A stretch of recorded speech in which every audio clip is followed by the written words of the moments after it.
By integrating coding and artificial intelligence into our national curriculum, we are directly advancing that pillar's goals and investing in our most precious resource, our people.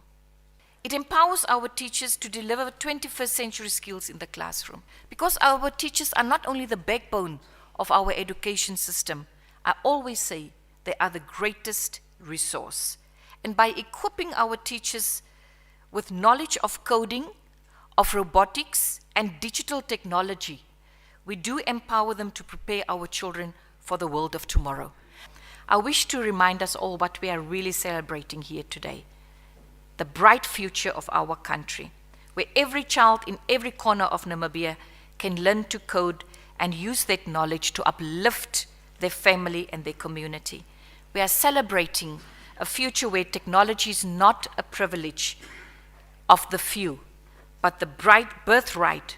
It is the birthright of every Namibian child.